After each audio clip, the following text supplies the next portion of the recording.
now, our behind-the-scenes interview hosted by WSHU's program director and Morning Edition host, Tom Kuser, with writer and director Mark Shanahan and original music, sound design, and audio production, John Gromada. Hello, I'm Tom Kuser from WSHU, and we are a partner with Westport Country Playhouse in today's presentation of A Merry Little Christmas Carol. You need to know that when something comes across this well, smooth, simple, compelling, it means there's been quite a bit of work, a ton of behind-the-scenes work to make it happen that way. I have with me two of the people responsible for much of that work. Mark Shanahan, an actor, writer, and veteran director of many audio drama projects. Mark, hello. Hi, how are you, Tom? Good, thanks. And also with me, John Gromada, who's been leaving his musical and sound designer mark on Broadway and theater productions for many years. Hi, John. Great to be with you. And by the way, just so everyone knows, we're all properly socially distanced in three different places. Just so we understand the type of work you both do on an audio project like this, Mark, is the writing similar to preparing, say, a screenplay? And is the directing similar to what most people know of directing in TV and film? I appreciate the question. In fact, it's kind of got its own beast, and you have to figure it out as you go sometimes. Every medium has its own rules in a way. I'm an actor, director, and playwright, and I've worked many times at the Westport Country Playhouse, one of the best places in the world to make a play. And I was really thrilled that they asked me to put this together as a radio play in a year in which we can't gather together. We figured we'd bring the show to you through radio. So I had adapted A Christmas Carol as a writer in my play, A Merry Little Christmas Carol, which has been done around the country, and I've always been pleased with it in the last couple of years. It's done very well with audiences on the stage. And so it was a fun idea, the thought of bringing it to Westport and turning it into a radio play that would include all the actors that we love so much who have been on the boards at the Playhouse, and to create something new and a little bit different and to change the play once again. I have no problem ever thinking, well, every time you go back to something, going, what if we change it in this way and tinker it with it that way whenever I do it at different theaters. And so while directing it at different stages, I should say. And so while turning it into an audio drama for the Playhouse, the idea was to lean into the act of listening, and in fact, to make the audience feel like they were sitting at the Playhouse, because we all miss making audiences so much and being together. I decided to create a narrator who was Mark Lamus, our artistic director, who would sit in the theater and invite you to come sit in those red chairs at the Playhouse and make you feel like you were there for another play. So to work with John Gromada as a sound designer is always a great collaboration. I've worked at theaters all around the country with him, and also made some radio drama with him this year. And it was really fun. It's been really fun to create a Christmas Carol anew and tell it a different way. As I say in the play, it's a story that's been told many times in many ways. And this time it invites the audience's imagination to participate in the act of listening. And that's the great challenge and joy of it. And John, as a composer and sound designer, what responsibilities were yours in terms of creating this radio play? Well, I have to take the text. Basically, I'm responsible for overseeing the recording of the actors, also the managing of all the data, and then the editing of all the dialogue, the scoring, all the musical scoring, composition, and all the sound effects and Foley work that's done in the production. And I should also say, adding to what Mark said about it, is that actually it seems to me, working on several audio dramas, that writing for audio drama is a particular art. It's very different from writing plays, because you have to write for people's imagination. You have to write without any visual aids. You need to spur people to make a picture for themselves in their own mind, and that's a skill I think that Mark has that I haven't really encountered in other people who aren't familiar with writing for radio genre. Before we get into a little more deeply into the challenges of turning mid-19th century literature into a 21st century radio drama, I'm wondering, Mark, were there unusual hurdles that you had to jump to bring this project to life because specifically of the pandemic? Absolutely. And, as challenging and horrible and difficult as this year has been for all of us, it's very difficult, of course, in the theater. Those of us who make plays, theaters have shut down, and we miss it. But it's been amazing to call on actors who found their microphone. Sometimes if they didn't have one, we'd send them one in a kit and have actors record in their homes away from family members or roommates or whoever was making noise and waiting for an airplane to pass by or whatever, and to get on a Zoom call and to work with actors. It really felt like being in a rehearsal space again, and being in a proper rehearsal and recording each part separately in houses all across the country, really, wherever the actors were. And so sometimes I would sit on a Zoom call and read the other roles with them, so they would have someone to play off of, so it would feel immediate and like the interaction was there. And then John puts it all together afterwards. And of course, actors are incredible people. Actors adapt. Actors say, sure, I'll figure out how to run the tech. I'll figure out how to use a microphone or use this computer software and figure it all out. And these actors have had to be not only the tech crew, but also the performer. And it's been an amazing and kind of heartening thing to see. People rising up to the occasion, if you will. And John, Mark just described some of the challenges that must have fallen to you, too, in having to record people at different times in different places all across the country to bring this together. Well, we had to develop remote recording kits. We had to first determine if there were actors who did have their own recording setups. Then we put together a remote recording kit that we had to shuttle around to people and clean in between each recording. And we enlisted people, like my wife was running my recording kit around Manhattan, getting them to different actors. So that was just a logistic challenge in getting the gear to people.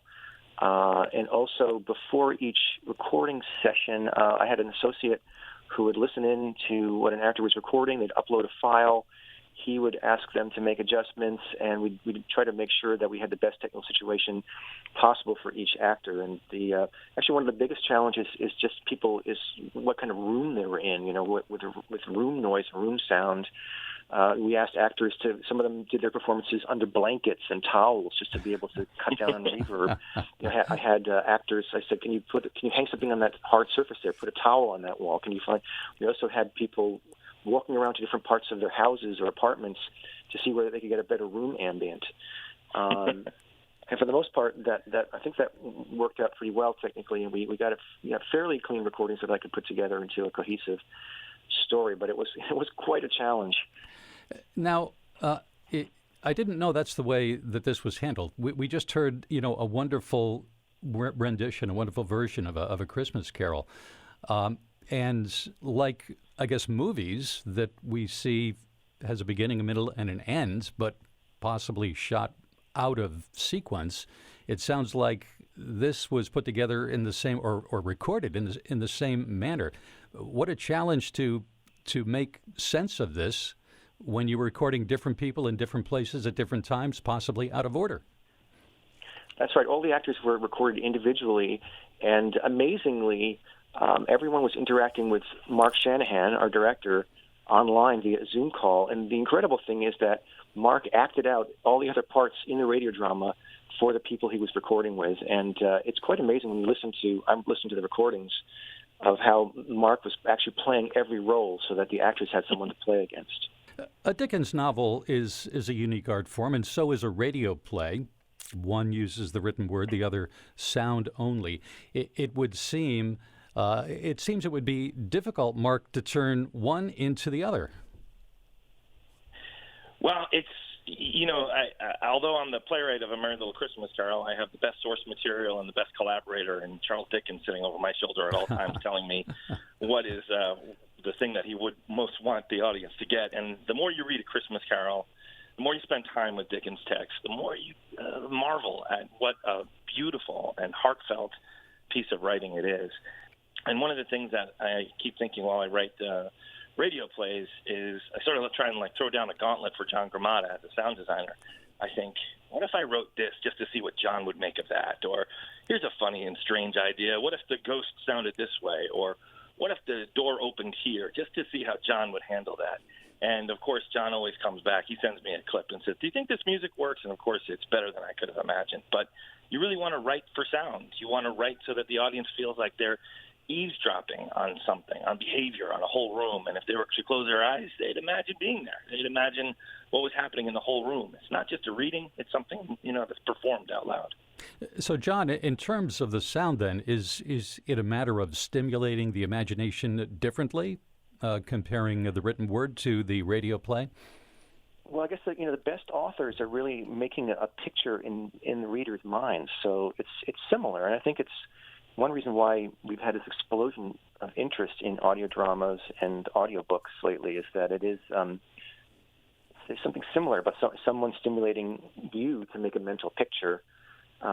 It's more connected to the actual creation of a book, an audio drama, than a stage production, I think. So I think it's natural to do this, and yes, it's really what I'm doing is trying to give just enough pieces of sound that the audience can then fill out the picture, and it's much more powerful that way if your listener is making the picture in their minds. I'm talking with Mark Shanahan, writer and director, and John Gromada, sound designer and composer for the Westport Country Playhouse radio play presentation, A Merry Little Christmas Carol. Mark, you mentioned this before. Christmas Carol has been interpreted so many times in so many ways, from Dickens' own readings to theater, TV, films. Did you feel any special pressure in doing it again? You mentioned you had created a play from it, but doing it again and differently, any special pressure there? Well, that's a good question in a way. I think so many people have sat down to write their adaptation of A Christmas Carol for movies, for stage, and when you do sit down to do it, you have to think, what can I do that's different, or what does it mean to me, and how can I get it across?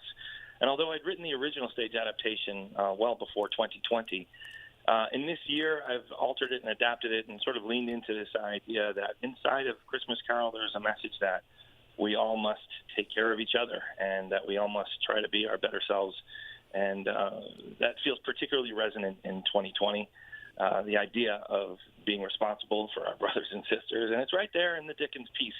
But to put it out as a radio play in 2020, in a year in which we can't gather at the Westport Country Playhouse to see the production, but to get the story out there in a different way, we hope that it gives a little food for thought, some holiday cheer, and also feels like it's a good reminder this time of year in 2020.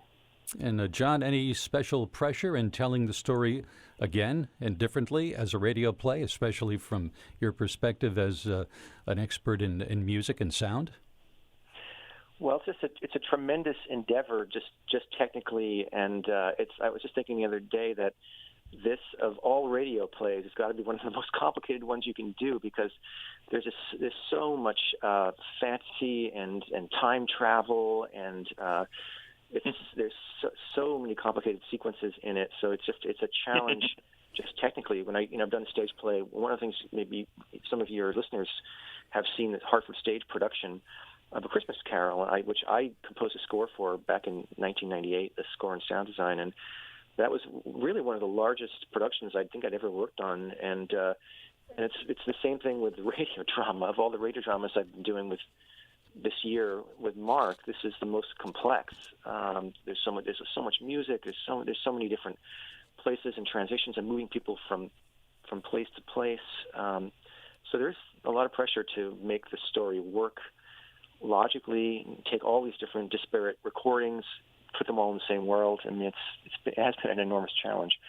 Also, just giving it the spin for Westport, which Mark has done really beautifully in the opening, and really connecting this drama to this playhouse. It's a real gift, I hope, for the community that people need this year. John, what did you enjoy most about working on this version of A Christmas Carol? Oh, so much of it. I was telling Mark the other day that this really has been like I'm like a kid in a candy shop. I'm having too much fun. In fact, it's taken me a lot of time to produce because I'm just enjoying every moment of it. I get to write music. I get to run around my house making sound effects. I'm terrifying my daughter, who's upstairs, saying, "What the hell is going on down there?" And it's me running up and down the stairs, or jiggling a door handle, or setting up Fred's party. I set up a recorder and I ran around my dining room and I started moving chairs around and moving things out to try to simulate the sound of them setting up Fezziwig's party. So it's all been a challenge, but a real fun one. Mark, what did you like most about the project? I like the thought of John running around his house making noise and things like that. There were times where, we were recording things in my bedroom or my kitchen, and my wife would yell, "What's going on in there?" And not realizing that, Jacob Marley was showing up, or a lot of ghosts were happening in our house. But, not for nothing, it is the greatest ghost story ever told, I think. And John and I have been lucky this year. We've been working on radio drama together. We've done a lot of ghost stories. There's something about the way in which radio impacts the imagination. But in order to do that, you need great actors, and one of the great joys, I think, for both John and for me is to have performers to craft this story for and around, and in particular, a nod to Paxton Whitehead, who I was shocked to find out he's a theater legend. He's been on Broadway more times than I can count. I was shocked to find that he's never played Scrooge. So I feel like we got a definitive Scrooge, and he is a Playhouse favorite at Westport, and the audiences love him. And we've captured, I think, a beautiful performance from him. And I had tears in my eyes when he had his reclamation at the end while he was recording it. I thought he just did a beautiful job. But so did all of our actors. All of the actors dug in and found ways to bring the text to life, and it felt like a real gift, if you will. Well, Mark and John, thank you so much for your time today, telling us about the experience in creating a Merry Little Christmas Carol. We appreciate it. You got it. Thank you. We hope everyone enjoys it, and we wish you, Tom, and everyone at the station a very happy holiday. Thank you. Yeah, Thank Merry you. Christmas. Thank you. Same to you.